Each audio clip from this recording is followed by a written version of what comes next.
This is a battle in the Aggony 1v1 championship. Once again, I find myself in the position of having way too many videos to make, and that's actually a great thing, because it means that a lot of people are sending in... A lot of people are... Let me just turn off that... it's been so long since I've turned off my advisor that I've completely forgotten how to do it. Let's see here. Advisor. Yeah, he is... No campaign advice, no battle advice, but he still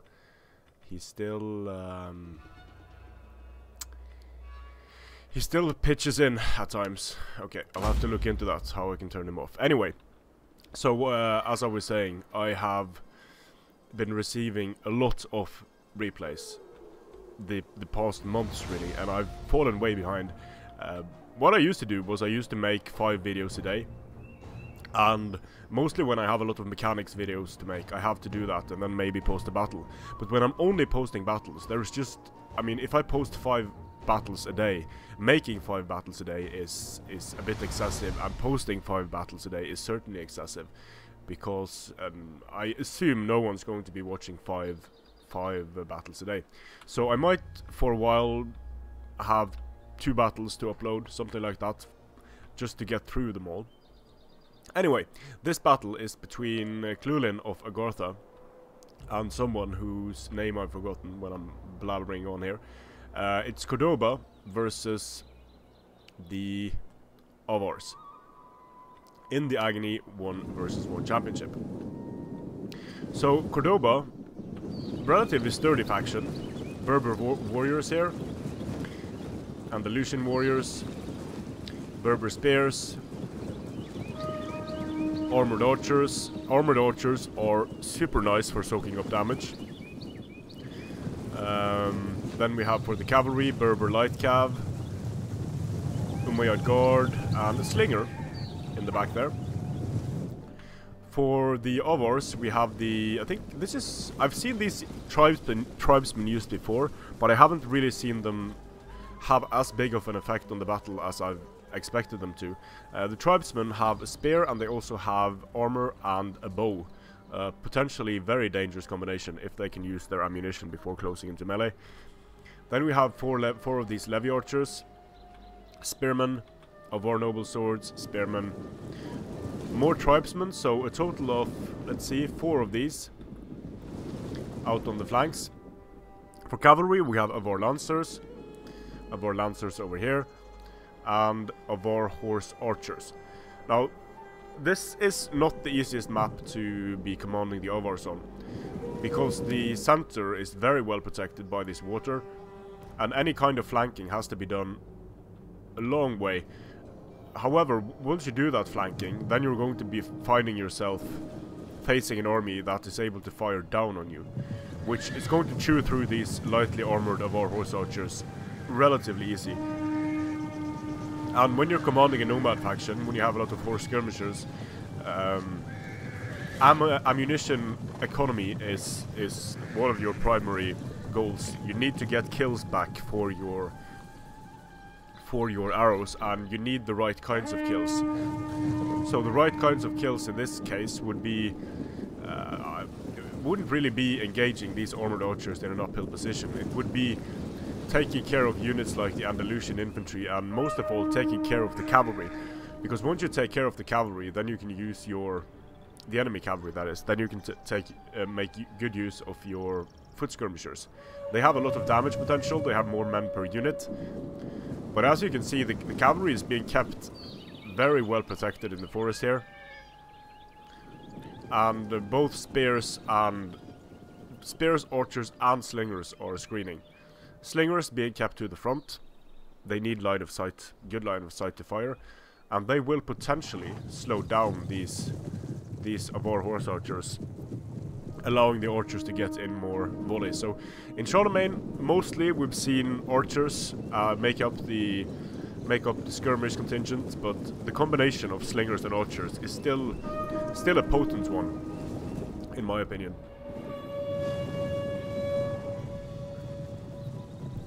And against low armor troops, slingers can still do a lot of damage. So it seems like Cordoba is more than content to stay in this forest on the hill, which makes sense from a strategic and tactical standpoint here. So the Avars are pushing, choosing to cross the river, but they're still going to be firing uphill into the forest, which is very difficult. But I like how the Avars are positioning their horse archers now, positioning them around the hill, allowing them to maybe go in and snipe some cavalry.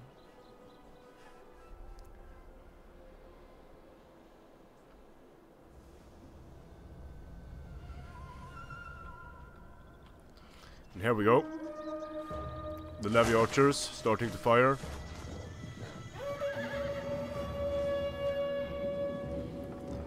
The slingers have moved into range.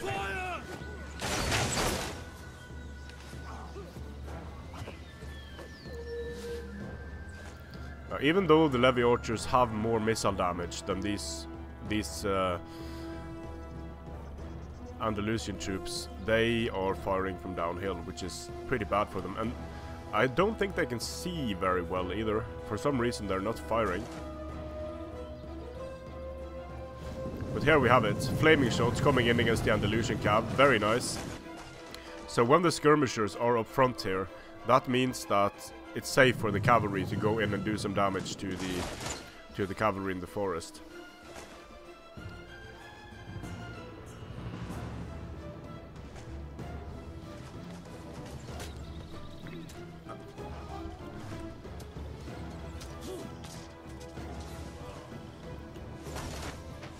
The Levy archers are returning fire, but they're just not firing as effectively as these opposing troops are, and armored archers in the forest are going to waste an insane amount of ammunition on these units. And the Avar noble swordsmen are also taking a bit of fire here. Not too much, but you really want to avoid taking hit point damage on your single pretty important melee unit there.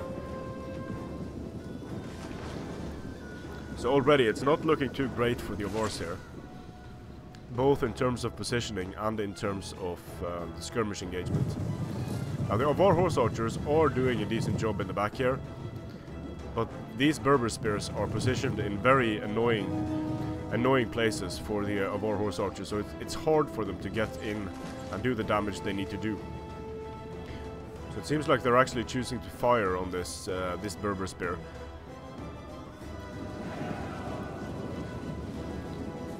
The skirmish of the Avars has done next to nothing at this point, and they're starting to move up. Now the tribesmen, it seems like the tribesmen are being used to chase away the archers here, and they haven't really used all of their ammunition. So here we have the Berber light cav crashing out of the forest into the Levy archers. The tribesmen are turning to fire, but the Berber light cav is going to try to continue in here, breaking the advance of the Avars. This is a shameful display. Tribesmen doing a bit of shooting at the Umayyad guard here, but the Andalusian warriors come out of the forest straight into the tribesmen.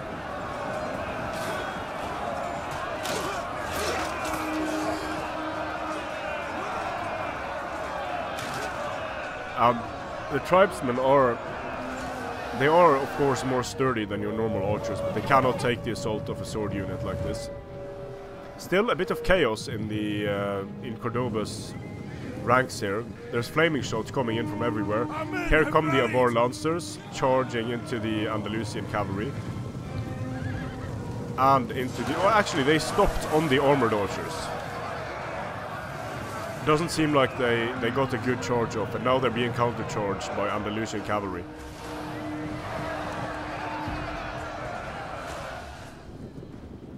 The Avars are assaulting the hill. Quite a few of the Cordoban units are wavering. The Avar lancers finding a gap, getting into the slingers, Putting the slingers there makes sense at this point, because the slingers had almost used all of their ammunition. And it allows the Umayyad Guard to get in a counter charge against these Avar Lancers. These things are very nicely done by Cordoba.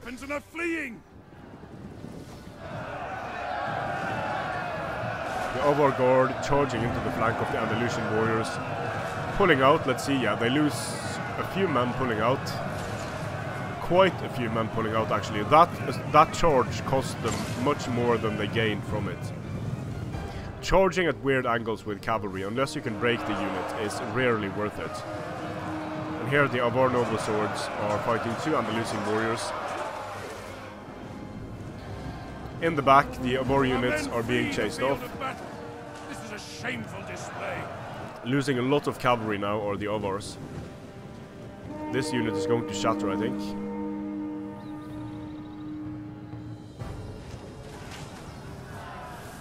Yep, nope, it hasn't shattered. It actually came back, amazing. Now the Avar Horse Archers still firing, but so many of these units haven't been used effectively. The Avar Guard coming in to destroy the Berber Light Cav.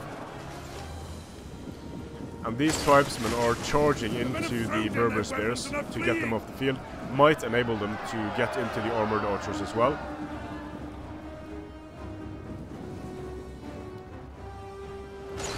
It's not looking too good for the Avars here, and the tribesmen, they just haven't gotten the skirmish kills they need.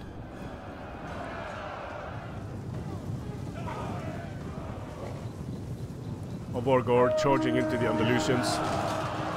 This is a unit they could probably break now, but they're taking a lot of flaming ammunition, a lot of flaming fire. Refuses to admit defeat. Their unit has rallied. Yeah, these units are firing now completely unopposed from inside the forest.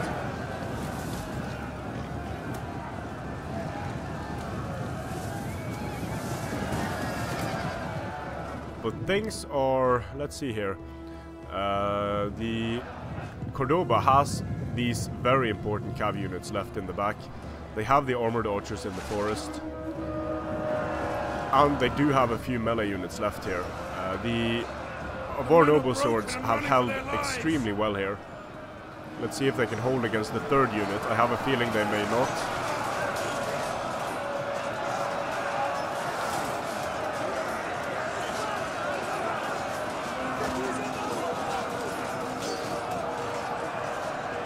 And here come the tribesmen into the back of the Andalusian warriors. Might actually break the Andalusian warriors. And the Avar Horse Archers also charging into the blob.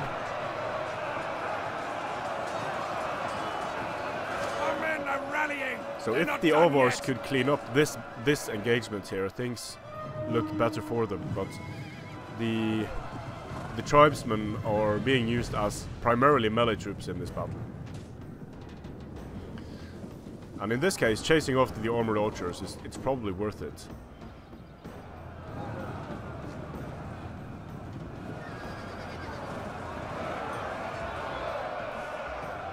The Levy archers firing onto the Umayyad Guard.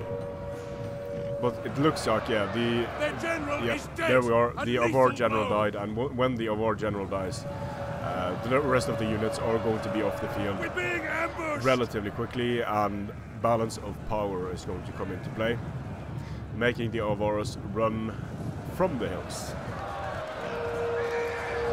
So a valiant effort there in assaulting the hill by the Avars, but it wasn't enough, and the tribesmen overall didn't do that poorly. Neither did the horse archers. But the thing is, these Levy archers, you need to get your kills with the archers, and the positioning of Llewelin, it was against Masterbean, by the way. The positioning of Llewelin on the hill there meant that he was able to soak up a lot of damage, and didn't take very much in return. So with all of these slingers and archers and spears and swords, the Avars would have needed to kill a lot of those before the main engagement started, and being on the hill there just made it very, very hard to do that against Cordoba. Strength and honor.